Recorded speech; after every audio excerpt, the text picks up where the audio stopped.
Parlons Drummondville avec le maire Alexandre Cusson. Le maire suppléant de la ville de Drummondville m'a confié hors d'onde que c'était un fan de Supertramp dans le temps. Oui, j'ai découvert ça quand j'étais au cégep. Ah oui.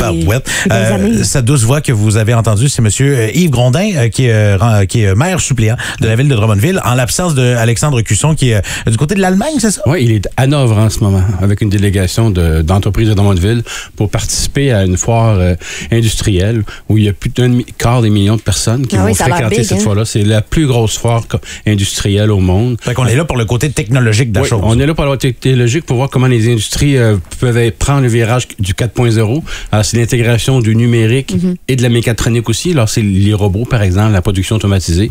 Alors, là-bas, il y a des fournisseurs, il y a des compagnies qui présentent leurs produits, il y a des compagnies qui vont chercher des produits, qui vont chercher aussi des maillages. Et l'Allemagne, c'est aussi notre plus gros partenaire commercial en Europe. Alors, le ministre Fitzgibbon est là aujourd'hui pour aller voir. Lui aussi, cette fois-là, il fait des contacts. D'ailleurs, si jamais ça vous tente de voir des images de son périple à Alexandre Cusson sur sa page Instagram, il met beaucoup de vidéos. Je pense qu'il prend goût à Instagram, Cusson. C'est nouveau, mais là, il est tout techno lui-même, Alexandre. Au début, il était réticent, mais là, il aime ça.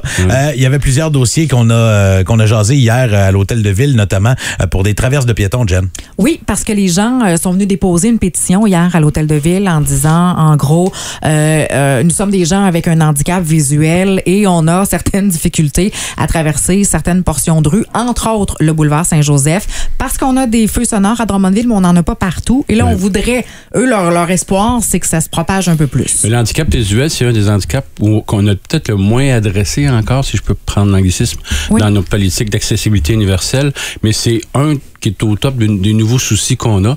Hier encore, en sachant qu'il allait venir, on s'en est parlé, puis des gens ont dit, ben, il existe le bip, bip, bip qu'on peut entendre, mais il existe d'autres choses aussi. C'est là qu'il y a des pays, c'est de la musique qu'on entend. Okay. Alors, l'enjeu, c'est où on les met.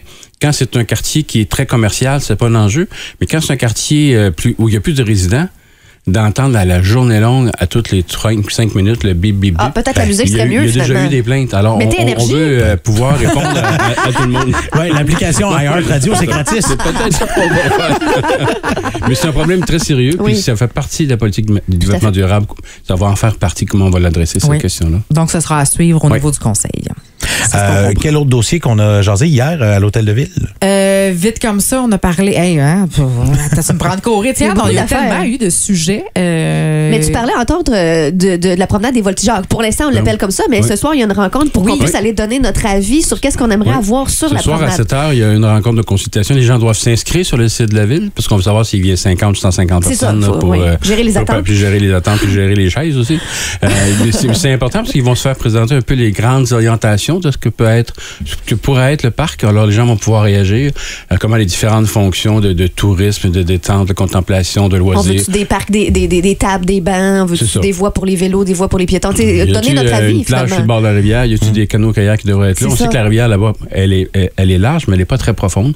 Alors, on n'aura pas des traversiers qui iront là. Mais comment on habite mieux sur le bord de la rivière? Ça peut être intéressant. C'est le fun de demander l'avis. Oui, puis c'est un dossier qui tente depuis longtemps. J'étais sur un des premiers comités, puis on s'est fait harakiri parce qu'il y a presque 8 ans maintenant, on s'est dit ça ne sert à rien de jaser de parc voltigeur tant qu'il n'y aura pas une pièce piétonne et cyclable qui va être faite. Alors, on voulait faire pression sur tout le monde.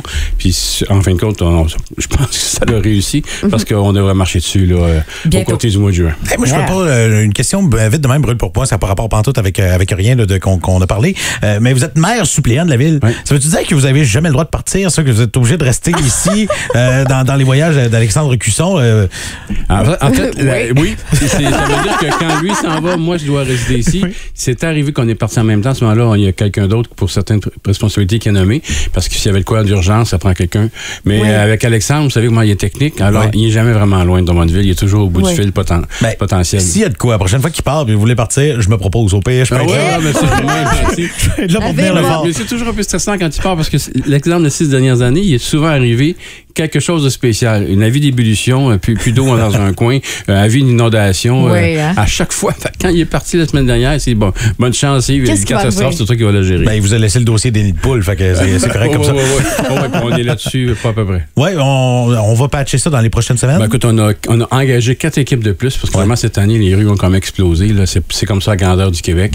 J'aime le terme. Les rues ont explosé, carrément. Il y a 4 équipes là, qui, en plus des nôtres, qui travaillent à boucher les nids de poules. Puis c'est un travail qui fait l'année, dans le fond, ça, parce que tout l'été, il y a des équipes qui font ça. Mais là, on a augmenté le travail. Fait que la ville s'en occupe des nids de poules. Inquiétez-vous pas. On les voit, en fait, régulièrement à l'œuvre, en train de patcher, puis de raplatir. Ça se peut que ça ralentisse le trafic, mais on a besoin de ça pareil. C'est ça. Non, mais il y a des trous, on chiale, sont là, ils travaillent, on chiale. C'est pas moi qui chiale, là. C'est pas moi qui chiale. Merci beaucoup, M. Grondin, de votre passage ce matin dans le boost. Vous reviendrez. On vous aime quasiment plus qu'Alexandre Cusson. Non, ben, il va y dire, puis là, je vais me retrouver dans le trouble encore. On reçoit aujourd'hui M. Yves Grondin, maire adjoint de la ville de Drummondville. Bon matin, M. Grondin. Bon matin, on vous reçoit puisque le maire, Alexandre Cusson, est en mission. Il est à l'extérieur. Oui, il est à Hanovre, en Allemagne. C'est la plus grande foire industrielle au monde. Il y a à peu près 250 000 de personnes qui la visitent. En fait, c'est plusieurs exposition sous foire dans un grand thème sur la technologie de production. Alors, c'est la robotique, c'est comment le numérique vient aider l'entreprise à s'organiser. Okay. Et il y a une délégation de 130 Québécois qui sont là, 80 entreprises. Ministre Fitzgibbon est là et Alexandre est là au nom de la ville pour accompagner les gens de la SVED dans la délégation québécoise. Est-ce qu'il y a des entreprises de Drummondville qui sont là? Il y en a une vingtaine d'entreprises qui sont là. Et d'ailleurs, c'est une entreprise de Drummondville qui a alerté un peu le Québec à y être présent. Éric Côté de Souci International était là il y a 2 ans. Lui, ça fait un devoir de y aller. Puis il a dit c'est pas normal qu'il n'y ait pas personne du Québec. Alors l'année passée, on a envoyé Martin Dupont aller un peu en éclaireur en disant qui ça pourrait intéresser chez nous. Et là, on est 22. Il y a 22 personnes qui sont là-bas pour aller voir qu'est-ce qui s'offre dans ce monde-là. Puis pour faire des maillages économiques. Là. C'est quand même vraiment le fun d'aller chercher une expertise, mais ça, on se ramène à la maison parce que ce soir, il y a quand même une consultation spéciale, non pas en Allemagne, elle est à Drummondville, mais là, on va revenir sur le parc des voltigeurs, puis je pense qu'on va avoir des bonnes nouvelles là, ce soir. Ce soir, en fait, les gens vont créer les bonnes nouvelles parce qu'ils vont avoir à dire qu'est-ce qu'ils aimeraient bien retrouver. Bon, il y aura peut-être des propositions qui vont être présentées, des aliments, des orientations, mais on va avoir les inputs citoyens. On met ça plus sous l'angle de la contemplation, de regarder la nature. Y a-tu une plage en bas? Y a-tu des équipements pour être sur le bord de la rivière puis contempler puis se reposer? C'est-tu plus actif, plus sportif? On veut-tu... Donc là, ce qu'on fait, c'est donner notre avis sur ce qu'on aimerait avoir dans le parc des voltigeurs. Absolument. Et on est vraiment rendu là. Oui, il y a déjà eu des projets, des lignes, mais là, les gens ont de l'input, puis avec ça, ils vont bâtir ce que sera le prochain parc. Un projet qui va se faire sur plusieurs années, c'est sûr. Ça va demander beaucoup d'investissement. Mais là, c'est le fun parce que la promenade qui longe à Saint-François va être ouverte cet été. Puis on va pouvoir avoir accès au parc autrement puis l'habiter autrement. C'est une chose d'y aller en auto, mais c'est une chose d'y aller à pied ou en vélo. Ça fait une belle destination au bout de ce 2,4 km de marche-là. Puis on revient en ville. Fait que je pense que ça va faire un tout intéressant. Ça va être une expérience à vivre finalement. Ce ne sera pas juste une marche, ça va être une expérience, cette passerelle-là. Oui, absolument. Et on s'entend que le potentiel de ce parc-là aussi à Drummond est vraiment impressionnant. Là. Et en terminant, M. Grondin, on pourrait parler de cette nouvelle tribune là, rapidement. Donc les gens peuvent s'exprimer justement lors des conseils. Oui, alors lors du conseil municipal, le soir, les questions sont d'habitude centrées plus sur des questions qui viennent d'être traitées, sont à l'heure du jour. C'est d'abord pour ça, la séance du conseil avec sa période de questions. Mais dans la tribune libre, le maire Cusson tenait à offrir vraiment une tribune libre. Alors, les gens pourront apporter les sujets qu'ils veulent. Il y aura, pour l'instant, le concept, il y aurait 2 sujets à partir de ce qu'on a entendu des gens. Et la dernière demi-heure, ça va vraiment être très, très libre. Et ce qu'on va entendre là, une demi-heure, c'est peut-être pas très long, mais ce qu'on va entendre là va orienter la réunion d'après aussi. Okay. Alors, ça va partir vraiment des citoyens. Et ça, c'est pas obligé, ce qui va être jasé là, d'être des questions qui sont de responsabilité municipale nécessairement. C'est qu'est-ce qui préoccupe, qui pourrait nous inspirer pour la ville. Alors, M. Grondin, maire adjoint à la ville de Drummondville, c'est un plaisir de vous recevoir ce matin. Merci à vous. Merci d'ensoleiller ma journée encore plus. Oui, mais exactement. On va en profiter en masse. Alexandre Cusson qui sera de retour dans la prochaine, au lendemain du prochain conseil, évidemment. Alors, manquez pas ça.